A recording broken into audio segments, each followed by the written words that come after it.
Kick off the new month and the new second quarter on Wall Street. Stocks rallied on strong manufacturing data out of the U.S. and China, which eased worries about slowing global growth. With that, the Dow up 329 points, the Nasdaq up 99. Shares of the ride-hailing service Lyft, though, tumbling today, down 12% in their second day of trading on worries about future revenue. Slack, a cloud storage firm, the latest tech company to announce it'll begin selling stock to the public. Kellogg just sold its Keebler and Famous Amos cookie brands to Italy's Ferraro, the owner of Nutella. And March Madness, people love it. CBS and Turner Sports say ratings are up 8% from last year, the third highest on record. Tom Busby, CNBC. Diabetes, high blood pressure, anxiety meds, everyone's on them. If you're a 50-year-old male, maybe a bit beefy, or even with type 2 diabetes, $1 million of term insurance may only cost you about $200 a month. Affordable term life insurance is out there. Call Term Provider and speak with Big Lou at 800-481-1458. 800-481-1458 or visit biglou.com. Remember, Big Lou's like you. He's on meds, too. I get up first thing, smoke a cigarette. Before lunch, after lunch. Now that I'm talking about it, I kind of feeling like I've lost about 4 hours of every day. I decided I needed to find an alternative. So I started looking, and then Juul came up. I did both for a while. Eventually, I just switched over, and it's very quick. Mimi made the switch July 2015. Make the switch at JUUL.com. Warning, this product contains nicotine. Nicotine is an addictive chemical. NBC News Radio, I'm Tom Roberts. Homeland Security Secretary Kirstjen Nielsen is sending more agents to the southern border. NBC's Hans Nichols reports Nielsen says she's deploying another 750 U.S. Customs personnel to the border. And this could be the pretext that they're going to use to shut down large portions of the border because they may be claiming that they're going to need those agents at different parts. Competing rallies are being held in Chicago today after actor Jussie Smollett was cleared of disorderly conduct charges. Reverend Jesse Jackson and his group are supporting Cook County State's Attorney Kim Foxx, while members of the Chicago Police Union are not. A White House whistleblower claims the Trump administration has overruled 25 denials of security clearances. Veteran security specialist Tricia Newbold told the House Oversight Committee that the White House's actions could jeopardize national security. Wall Street is posting strong gains today to start the week. The Dow Jones Industrial Average rose 330 points. Tom Roberts, NBC News Radio. If you're 85 or younger, would you like peace of mind and comfort for your family? We're Final Expense Direct with an urgent message for you. The average funeral today costs over $8,000, but the most you'll get from government benefits is $255. How will your family pay the difference? We can help. Our senior plans start as low as just $1 a day and pay up to $30,000 for a funeral and other final expenses. Peace of mind is easy. There's no medical exam. You'll have lifetime coverage, and your plan can't be canceled as long as you pay your premiums. Call now for free information about our senior plans. Answer a few simple questions and receive approval right on the phone. Plus, call right now and we'll give you a discount prescription card for free. Call 800-327-1660. That's 800-327-1660. Again, 800-327-1660. It's time to make the Tri-City Center in Redlands a regular part of your weekly shopping experience. Tri-City is home to a wide assortment of quality businesses, including the all-new Ocean Aquatics. Check out their variety of exotic tropical fish, along with fish food, accessories, and tanks of all shapes and sizes. The Tri-City Center is located just off of Alabama and the Tennessee exits in Redlands. Visit the Tri-City Center today and find out why it's called the Mall with a Heart. It's that time of year again. The City of Yucaipa is holding its 8th annual Music and Arts Festival May 3rd through the 5th. This 3-day event is one of the biggest annual events Yucaipa has to offer. Live bands, art displays, and vendors filling up the streets of historic Uptown Yucaipa. Also, as an added bonus, is the brand new Yucaipa Performing Arts Center. This is your chance to check out what the great City of Yucaipa has to offer. More info can be found at yucaipachamber.org. That's yucaipachamber.org. Yucaipa's Music and Arts Festival, May 3rd through the 5th at historic Uptown Yucaipa. Thank you, Inland Empire, for listening to KCAA Radio.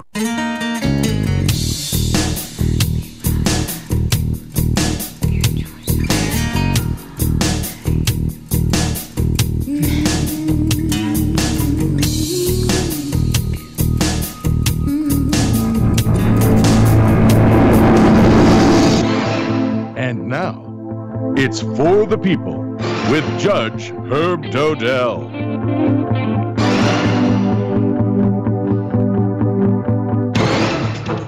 Oh, good afternoon, ladies and gentlemen. I think we have a very interesting show today. I try to mix sometimes the academic and the intellectual with the philosophical and keep each show different. But what's going on in the news today and recently has been very interesting, and it's really whet my appetite to do a little research, which I've done. Actually done that. And one of the things we decided to do when we first started doing the show was I don't take positions on, especially on political issues, because I'm not political. But what I'd really try to do is give you both sides. And then, like we're going to do in our new show, when it's ultimately done, is you be the judge. You decide what you think is right or wrong, or what works for you. Nothing definite, and I try not to be too subjective, and to treat it, as Fox says, fair and balanced. We are fair and balanced. That's Fox and Fox News? Yes, in fact, well, there's a difference between one of the Fox stations and one of the others. Okay. If you want to listen to Fox and Friends in the morning, it's one side. But generally, Fox News is fairly moderate and fairly much in the middle on most things. How do you feel about CNN? I have mixed feelings about CNN. Me too. I used to love CNN because I thought they were like right down the middle, but they have gone a little to the left. Well, I think historically, I studied political science in college. Historically, when you have something on the far end of something, and then there's something on the other far end, that's pretty hard to come to any real consensus unless people are willing to come down someplace with a compromise of some kind. And that's why one of the things that I started doing when I got appointed was to try to settle cases. In fact, I even went to the mediation school at Pepperdine for a special class on mediation, because that's the only real sensible resolution of all disputes. There's going to be something on the far left, there's going to be something on the far right, neither of which are going to be appealing to a lot of people, and both directions. And politics is a nasty, dirty business. Oh, yes. These people will do and say whatever it takes. It's all about the power. And today it's A, tomorrow it's B. They move like the wind, and it's terrible. I have a hard time with that because I have a friend, a fraternity brother of mine is a senator. I've told this before many times. I can't imagine him doing anything dishonest. It's just not his nature. But, politics is politics. So what's appropriate and what's inappropriate? That word has been bandied around for the last day or so. Oh, please. This is the new shtick. They got to find some way to take a shot at the other guy, whether it's the Democrats shooting at the Republicans or the Republicans shooting at the Democrats. I don't think they have any sense of ethic. The Democrats are shooting at the Democrats. Well, this is crazy. This one, I thought about that. I said, when I heard the announcement of this lady's report of her encounter, or she called it encounter, Lucy Flores, with Biden. Yeah, I was waiting. I figured she's a Republican someplace. No, she's a Bernie Sanders person. And then again, he's the only guy that a lot of the pundits say can really beat Trump. So Sanders or Biden? No, Biden. Yeah. And so he's going to be the target of much. It'll be whether it's Anita Hill and not giving her much of a time to vent on Clarence Thomas, whatever. There's going to be. He's got 45 years worth of records to throw rocks at. And so this is what's good. This is going to be the nastiest campaign I think that we've ever seen.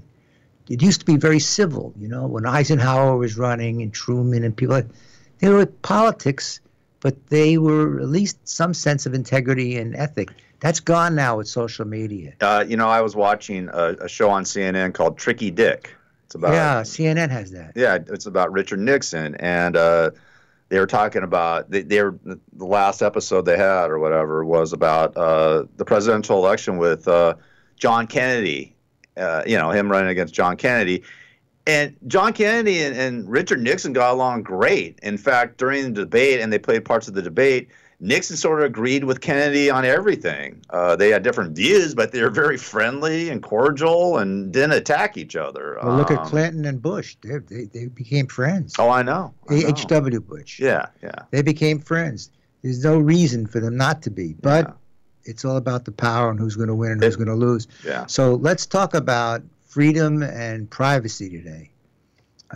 You made a comment during one of our shows. I didn't look up which one it was, but you asked me the question: if you put your hand on somebody's knee, would that be considered a criminal offense? Yeah, I think it was about, we were talking about sexual assault or harassment or something like that, and Right. I was like saying, hey, I'm a single guy, and how if I go to a bar and me and a girl strike up a conversation, I buy her a drink, and maybe she plays with my hair and says, oh, you got really nice hair, and after a little bit, I sort of put my hand on her knee or something like that. Could that be considered sexual assault or harassment? And at that time, you said probably not, but it could be. No, now, I didn't say that. What you did? You said it's basically like Technically, it isn't. It's a battery. technically it's a battery. Unless you have consent, it's a technical battery. Hold on. So if I just put my hand on a woman's knee, I could be arrested for battery? Technically, you could. Do you think the police would actually do that? No. Okay, thank you. I don't think they're going to do much with most of this, unless you're rubbing noses. Rubbing noses. If you're rubbing noses, I think that's. I thought the Eskimos only do that. Well, how many times the politicians are kissing babies? Oh, please. And hugging and doing. Oh. It's all part of the political routine that these people do. Joe Biden's like this kind of guy. He's a touchy-feely kind of guy. Well, you know what? I predict that during the campaign, assuming he gets the nomination, he's going to be Creepy Joe. Creepy Joe. He's going to be nickname is going to be afforded to him. It already is. But it really is a serious issue. Nobody really gave it a lot of thought until this recent time. And privacy is really very, very important to all of us. Our country was founded on the right for us to do what it is that we want to do, what we want to say, what we want to do, as long as you don't hurt somebody. Yeah. And so what I've done is I went back and looked at some of the constitutional law to see how I could address some of these issues to give the audience a chance to think it through. And you really look at the original case on the subject is called Griswold versus Connecticut. Griswold was decided in 1965.